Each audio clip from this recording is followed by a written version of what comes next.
Welcome to Key Conversations, where you get to connect with the best of the music business, unlocking the secrets to exploding your music career, presented by In the Key of Success.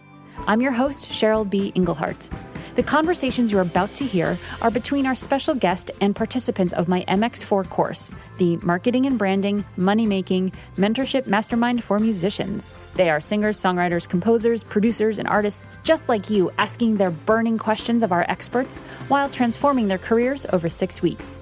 If you think this could be you, check out mx4course.com to schedule a free half-hour coaching call with me to see if we'd be a good fit. So, let's get started.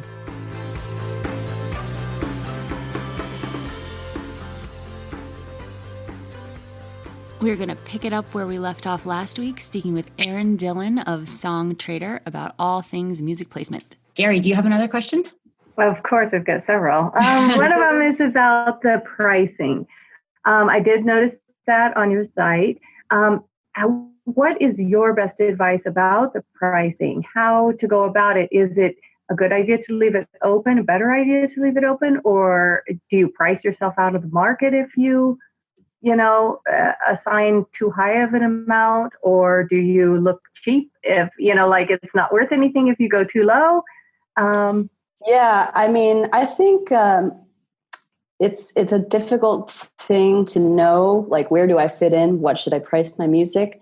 So, the offer only feature is not listing a value at all for your price. It's like I said, you would just get a generated email notifying you someone's interested. But if you're really concerned about it and you don't feel like you know where you land, then I would just advise that you leave your music as offer only. And then, it potentially the downside is it takes one extra step to then get music licensed because of that outreach that comes to you. But it is tricky and you just don't really know.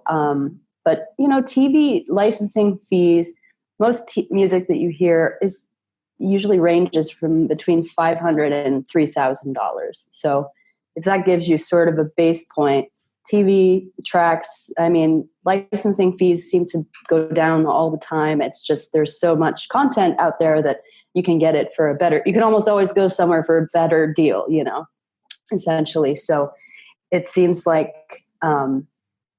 that's usually where the range is, 500 to, on the higher end, 3,000 for a network TV type use background. Great. That's super helpful, actually, to sort of at least get a ballpark. Awesome. Yeah. Good question. I will say I can speak to, similarly, people want to know how to get in touch with music supervisors, and sometimes we'll even get an email address and they just never hear back. So I think that anything you can do to really personalize it, and like you were saying, Cheryl, about making it easy for them.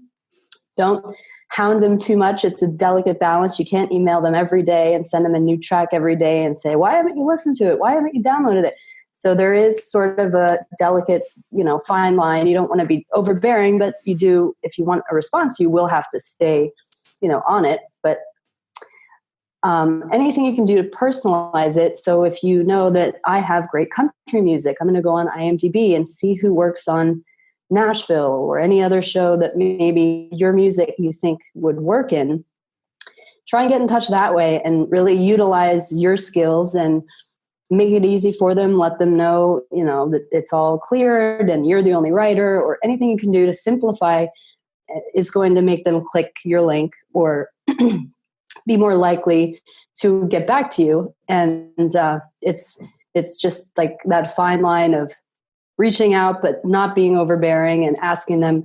It's not their job to listen to your music. If they like it and they end up using it, you will hear from them 100%. So you just got to do the best you can to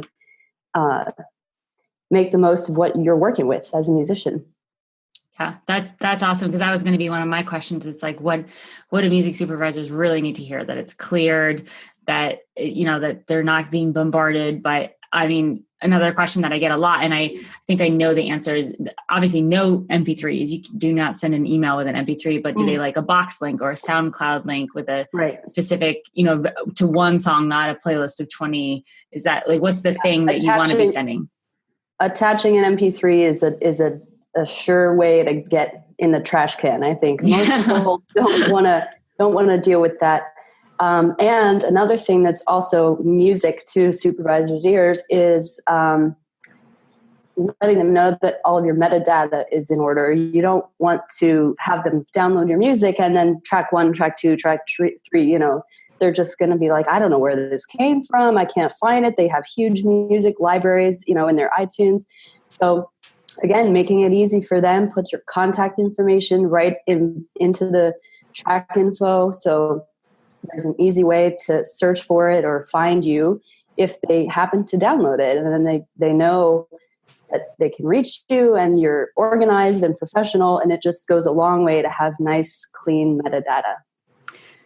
That's actually really helpful also. And you were able to put in metadata in Songtradr, correct? Yes. Uh-huh. So that's where you're talking about that metadata for that song on Songtradr is what you're talking about, right? Yep. Okay, cool. Yep. Or, awesome. I mean, yeah, exactly. Or anywhere that you're sending it from. I mean, of course, I would encourage you to send it through us, but yeah, you can, anytime you're sending out a link with tracks in it to somebody, clean metadata will get their attention. Awesome. Point that out. Perfect. Paul, you've been waiting so patiently. Last question from you. Let's hear it.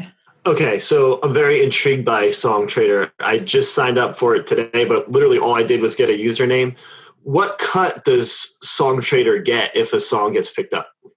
So we have 2 ways of doing this, because if we are acquiring the opportunity, like if it's a sourced, search that your song gets placed from an opportunity we found, like one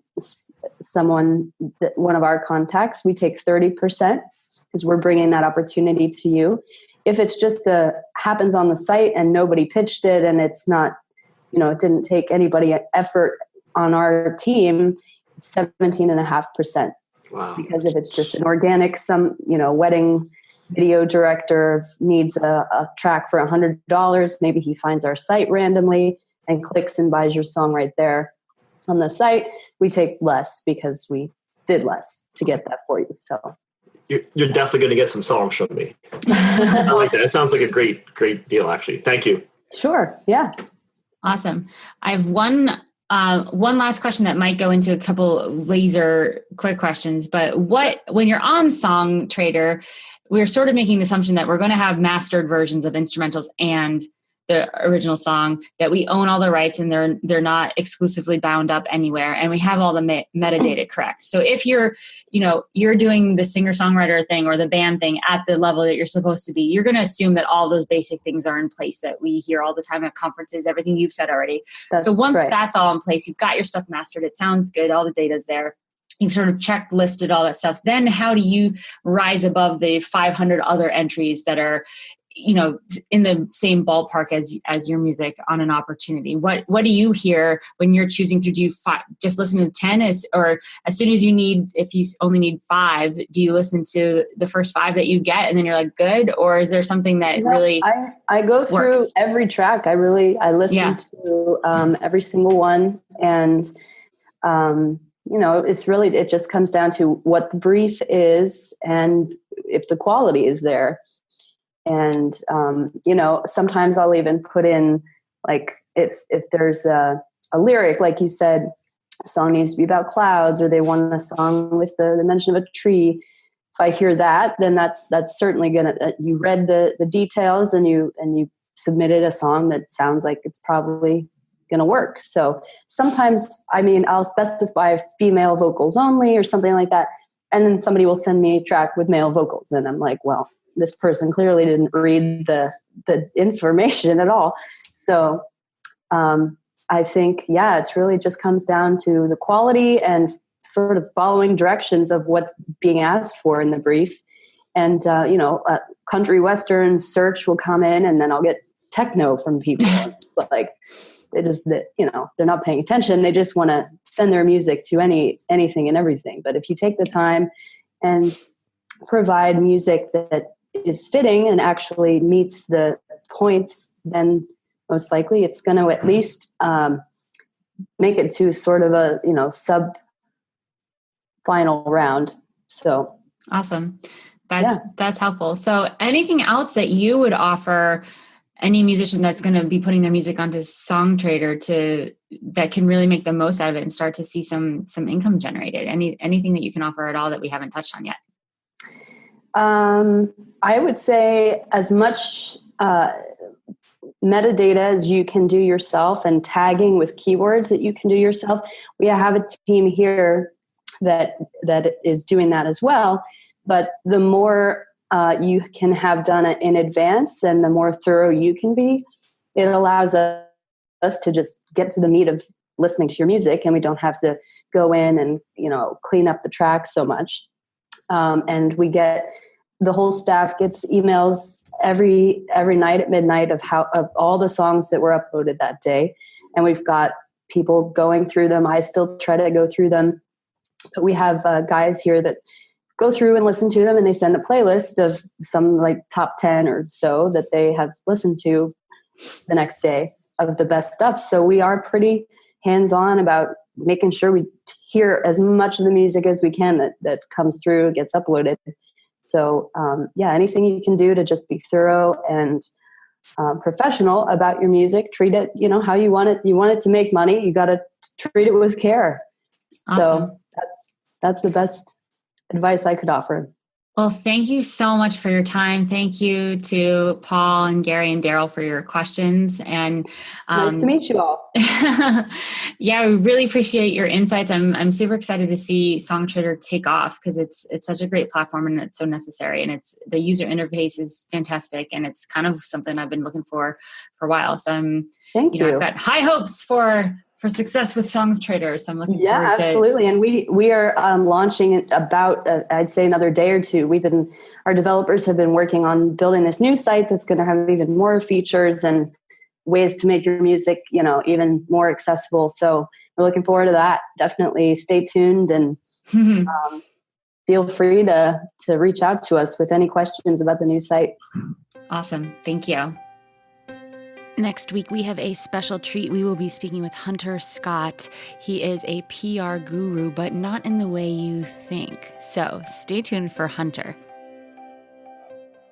Please don't forget to rate and comment on iTunes and Stitcher Radio if you like this podcast. It's the best way to keep it going, get more subscribers, and continue to share this awesome information with the indie music community. Thank you, and we'll see you next time.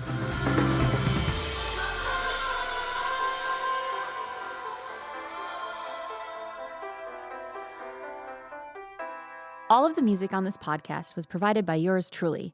The theme song is called Inevitably, and it was written with Cameron Ernst and produced by Joey Auk. If you're interested to find out more about my own composing and songwriting projects, go to cbemusic.com. If you're a musician looking to really get some results that you're psyched about in your music career, then head to inthekeyofsuccess.com, where I've created a bunch of different kinds of resources just for you.